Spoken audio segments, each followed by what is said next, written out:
ଭୋଜିରେ କ'ଣ ଆଇଟମ୍ ହେଲା ଆସନ୍ତୁ ମୁଁ ଆପଣମାନଙ୍କୁ ସେୟାର କରୁଛି। ଦେଖନ୍ତୁ ଏବେ ଚିଲି କୋବି କଟା ହେବ। କୋବି କଟା ହେଉଛି, ଚିଲି କୋବି ହେବ ତ ସେଥିପାଇଁ କୋବି କଟା ହେଉଛି ଆଉ। ଦେଖନ୍ତୁ କେମିତି ସବୁ କଟା ହେଉଛି। ଏବେ ଆମର ପୁରା କୋବି କଟା ଚାଲିଛି ଆଉ। ବଡ଼ ବଡ଼ ସାଇଜ୍ କରିକି କାଟୁଛନ୍ତି, ନହେଲେ ଛୋଟ ଛୋଟ ସାଇଜ୍ ହେଲେ ସବୁ ମେଲ୍ଟ ହେଇଯିବ। ଦେଖନ୍ତୁ କେମିତି ସବୁ କାଟୁଛନ୍ତି। ଚିଲି କୋବିଟେ ହେବ ଆଉ, ଜଣା ପଡ଼ିଲାନି। ଏବେ ପାଣିରେ ହଳଦୀ ଦିଆଗଲା। ହଳଦୀ ପରେ ଏବେ କୋବି କଟା ଚାଲିଛି। ଦେଖାଯାଉ କ'ଣ ହେଉଛି। ଭୋକ ଲାଗିଲାଣି ରେ, ଜଲ୍ଦି ଜଲ୍ଦି କର। ଏଇସବୁ କୋବି ପଡ଼ିଲାଣି, ଏଇସବୁ ମସଲା ପଡ଼ୁଛି। ଜିରା ଗୁଣ୍ଡ,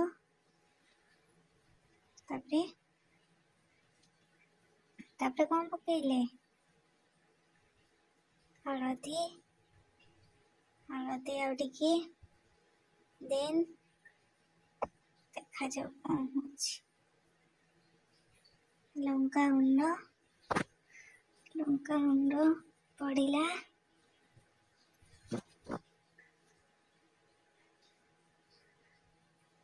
ତାପରେ ଜଲ୍ଦି ପକାଓ ରେ। ହେଲା ପାଉଡର ଦେଲେ, ଜିରା ପାଉଡର,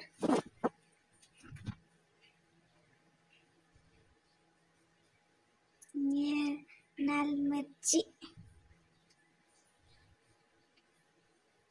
ଭଲସେ ଆଉ ଟିକେ ପକେଇଦେଲେ କଲର୍ ବି ଆସିଯିବ ସେଇଟାରେ। ଦେନ୍ କ'ଣ ପଡ଼ୁଛି? ଗରମ ମସଲା, ଚିକେନ ମସଲା, ଯାହା ଅଛି ସବୁ ମସଲା ପକେଇ ଦିଅ, ଘାଣ୍ଟି ଦିଅ। ଦେଖନ୍ତୁ ସବୁ ମସଲା ପଡ଼ିଗଲାଣି।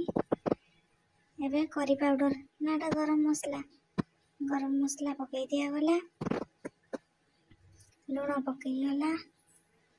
ଲୁଣ ପରେ ଠିକ୍ ସେ ଲୁଣ ଦିଅ, ବେଶୀ ଦେଲେ ଲୁଣିଆ ହେଇଯିବ, ଦେଖିକି ପକାଅ ସାଙ୍ଗମାନେ। ଦେଖାଯାଉ ଆଉ କ'ଣ ପଡ଼ୁଛି, ଦେଖିବା ଚାଲ। ପୁଦିନା ପତ୍ର ର ଯୋଉ ଗୁଣ୍ଡ ଗୋଟେ ମିଳେନି କି, ସେଇଟା ପଡ଼ୁଛି। ସେତିକି ଦେ।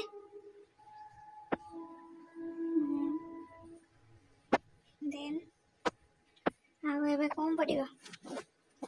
ଆଉ କ'ଣ ସବୁ ବାକି ରହିଗଲା ପକେଇ ଦିଅନ୍ତୁ ଜଲ୍ଦି ଆପଣମାନେ।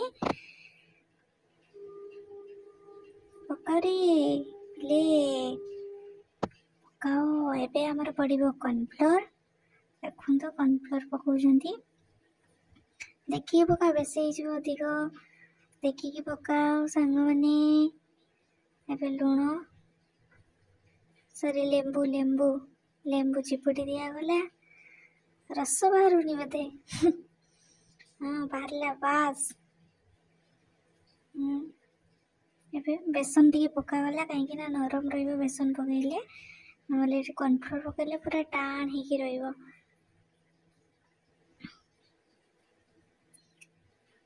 ଏବେ କ'ଣ କରାଯିବ?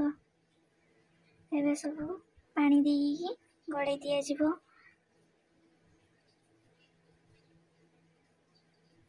ଗଢ଼ା ହବ ଆଉ।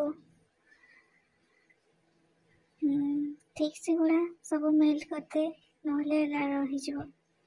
ଠିକ୍ ସେ ଦେଖିକି ହାତ ପୋଡ଼ିବ।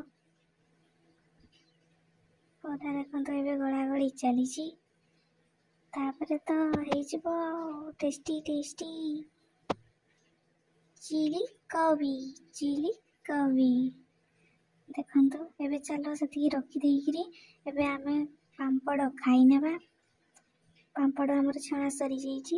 ପାମ୍ପଡ଼ରେ ଲୁଣ ପଡ଼ିଲା, ଲଙ୍କା ଗୁଣ୍ଡ ଟିକେ, ପିଆଜ ପଡ଼ିକି ଖାଇଦେବା ଆଉ। ସେଇ ଭିତରେ ଆମର କୋବି ଛଣା ବି ହେଇଗଲା। କୋବି ଦେଖନ୍ତୁ ପଡ଼ିଲାନି। କେମିତି ହେଲା କୋବି ଛଣା ଦେଖେଇବି ମୁଁ ଆପଣଙ୍କୁ। ଚିଲି କୋବି କେମିତି ହୁଏ ଦେଖନ୍ତୁ। ପ୍ରଥମେ ତେଲ ପଡ଼ିଲା, ତାପରେ ପିଆଜ ପଡ଼ିଲା। ଏବେ ଦେଖନ୍ତୁ ପିଆଜ ପରେ ଆଉ କ'ଣ ପଡ଼ୁଛି ଦେଖିବା ଚାଲ। ପିଆଜ ପଡ଼ିଲା, ତାପରେ କ'ଣ ପଡ଼ୁଛି ଦେଖିବା ଚାଲ। କ୍ୟାପ୍ସିକମ୍ ପକାଗଲା। ତାପରେ ସେପଟେ ପ୍ରସ୍ତୁତି ଚାଲିଛି ସବୁ ସସ୍ର। ଏଇ ସବୁ ପଡ଼ିଲା ଦେଖନ୍ତୁ, tomato sauce, chilli sauce, soya sauce ପଡ଼ିଲା। ଏବେ ଗୁଳାଇନ କରିଦେବା।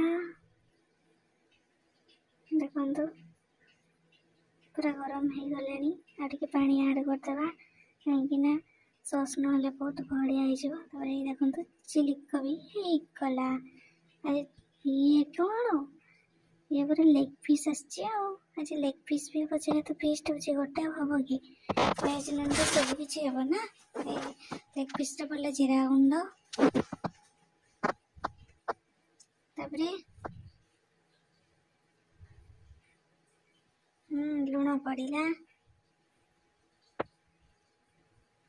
ଲୁଣ ପରେ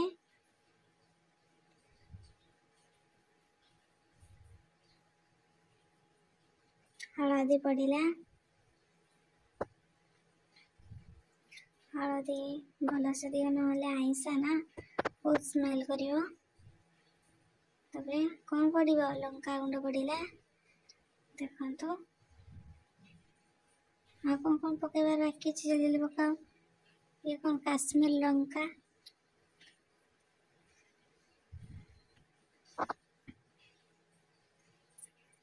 ଇଏ ଚିକେନ୍ ମସଲା। ଆରେ ବାଃ। ତାପରେ ଆଣ ସାଙ୍ଗମାନେ, ଜଲ୍ଦି ଜଲ୍ଦି ପକାଇବ ନା, ଜଲ୍ଦି ଜଲ୍ଦି ଆଣ। ତାପରେ ଇଏ କ'ଣ ମସଲା? ଗରମ ମସଲା। ଗରମ ମସଲା ପଡ଼ିଲା। ତାପରେ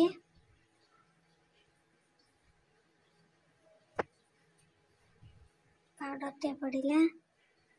ଦେନ୍ ଆଉ କ'ଣ ରହିଗଲା? ପୁଣି ଦହି ଏବେ ପଡ଼ିଲା।